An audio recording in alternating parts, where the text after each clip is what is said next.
Assalamualaikum warahmatullahi wabarakatuh. Sekarang kita masuk ke pelajaran sejarah peminatan kelas 11.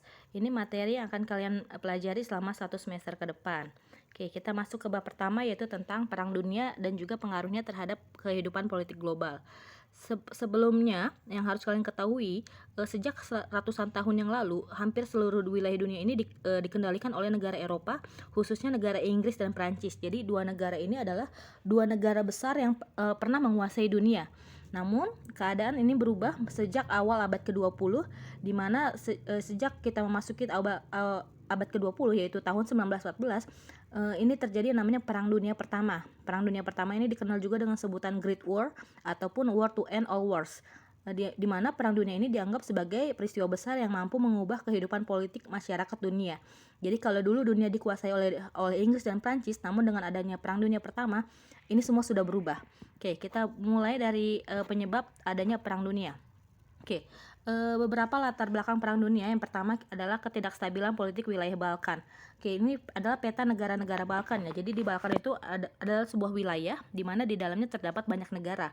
Nah, dari peta ini yang harus kalian perhatikan, ini ada negara namanya negara Austria-Hongaria, di mana negara Austria-Hongaria ini adalah negara besar yang di dalamnya terdiri dari etnik yang beragam. Etnik itu suku ya. Jadi satu negara tapi sukunya banyak sekali. Di mana ketidakstabilan politik terutama di wilayah Balkan ini sudah dimulai sejak awal abad ke-20, di mana hal inilah yang menyebabkan adanya perpecahan di negara Eropa. Sampai tahun ke-1914, awalnya negara Austria-Hongaria ini merupakan negara yang paling besar. Bahkan bisa dibilang penduduk Austria-Hongaria ini yang terdiri atas multi etnik ini kan tadinya berpusatnya di Vienna kan.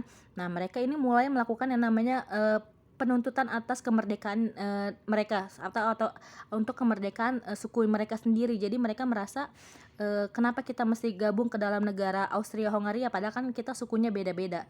Akhirnya mulailah terjadi konflik di Balkan ini. Konflik-konfliknya seperti contohnya ketika tahun 1908 di sini Austria-Hongaria berusaha menguasai negara Bosnia dan juga Herzegovina. Kenapa dia mau menguasai kenapa Austria mau menguasai Bosnia? Karena menurut Austria kan orang-orang Bosnia kan bangsanya bangsa Serbia kan.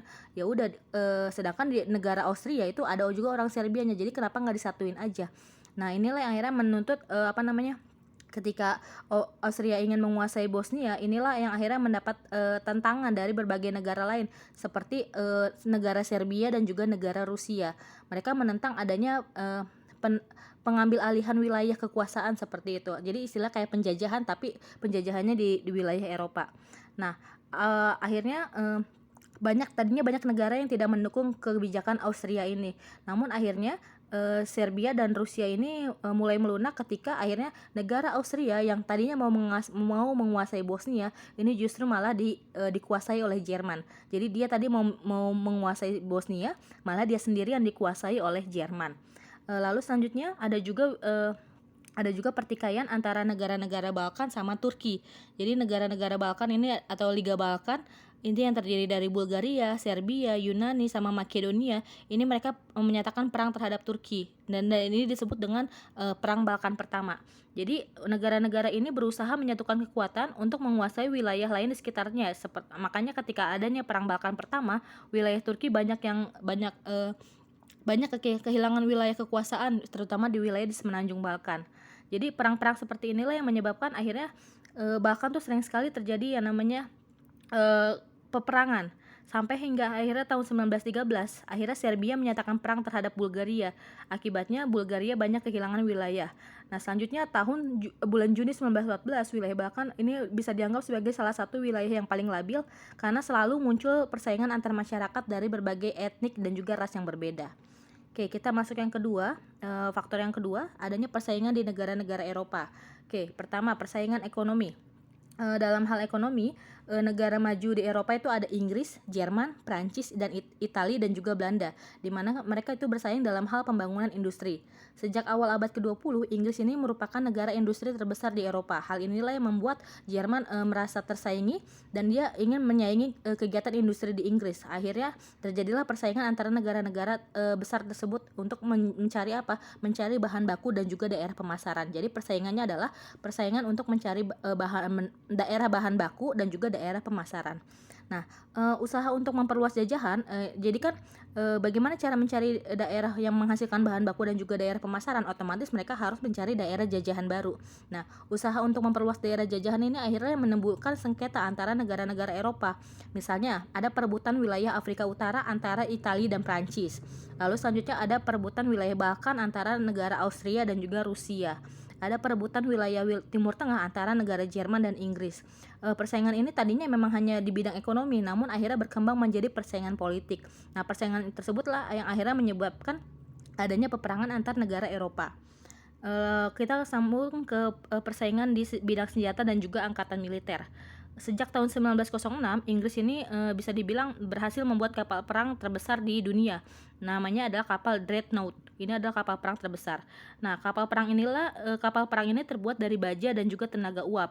Dan nilainya membuat Jerman merasa tersaingi. Akhirnya Jerman berusaha menyaingi kemajuan persenjataan Inggris dengan membuat yang namanya kapal selam U-boats.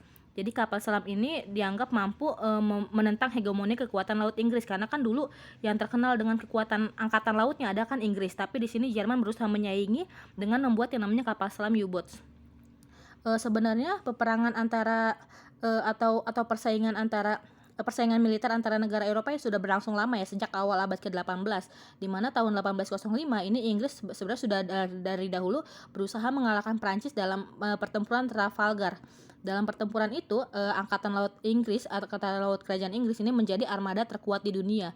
Lalu selanjutnya karena Inggris memang sudah terkenal angkatan lautnya, akhirnya tahun 1906 tadi sudah Ibu bilang, Jerman berusaha membuat rencana untuk membangun sebuah armada untuk menentang kekuatan angkatan laut kerajaan Inggris. Jadi dari sini bisa kita simpulkan negara-negara ini berusaha untuk memperlihatkan kemajuan teknologi senjata dan juga angkatan militernya. Oke, selanjutnya bahkan dalam Perang Dunia Pertama ini terkenal ya, dalam Perang Dunia Pertama gas beracun dan juga senapan mesin ini sudah mulai digunakan. Pada masa Perang Dunia Pertama ini juga berkembang pemboman dari udara yang menggunakan pesawat terbang buatan Zeppelin dari Jerman. Di mana serangan udara kan kalau misalnya membom dari udara itu kan berarti kita nggak tahu siapa yang kita bom. Bahkan jadi serangan pemboman dari udara ini merupakan salah satu pelanggaran perang ya. Karena apa? Karena kalau kita melakukan bom dari udara itu tuh bisa random ke siapa aja kena bomnya. Jadi makanya serangan bom dari udara ini sering sekali salah alamat karena justru banyak masyarakat sipil yang lebih banyak kenanya. Oke, kita masuk yang alasan yang ketiga. Alasan yang ketiga adanya Perang Dunia Pertama ini adalah adanya pembentukan aliansi. Oke, menjelang Perang Dunia Pertama ini banyak negara-negara Eropa ini membentuk politik persekutuan atau system of alliances, di mana sistem persekutuan ini dibentuk untuk melindungi suatu negara yang merasa terancam oleh negara lain. Di mana mereka sepakat persekutuan ini kesepakatan mereka adalah jika salah satu anggota persekutuan diserang, maka anggota yang lain harus membantu. Jadi makanya mereka saling mencari teman. Dimana kalau salah satu temannya diserang, maka semuanya harus saling ngebantu untuk melawan si penyerang tersebut. Nah, politik persekutuan yang dibentuk pada masa ini ada dua, yaitu ada Triple Aliansi dan juga Triple Entente. Oke, kita bahas Triple Aliansi ya. Triple Aliansi ini dibuat tahun 1882, anggotanya Jerman, Austria, dan juga Italia. Oke, Triple Aliansi disebut juga dengan Blok Sentral. Sementara itu, kalau ke Triple Entente ini dibentuk tahun 1907, anggotanya adalah Inggris, Rusia, dan juga Prancis. Triple Entente disebut dengan Blok Sekutu. Oke, kita masuk ke penyebab khususnya. Kenapa bisa terjadi Perang Dunia Pertama? Oke, ini dimulai adanya pembunuhan Arduk Franz Ferdinand di Sarajevo. Oke, tanggal 28 Juni 1914, putra mahkota Austria yang bernama Arduk Franz Ferdinand ini mengadakan kunjungan ke Sarajevo, Bosnia. Oke, kunjungan ini dilakukan untuk menenangkan rakyat Slavia di Sarajevo. Dalam kunjungan ini, Arduk Franz Ferdinand ini ditembak oleh seorang siswa Bosnia bernama Gavrilo Princip, di mana Gavrilo Princip ini merupakan anggota dari Black Hand.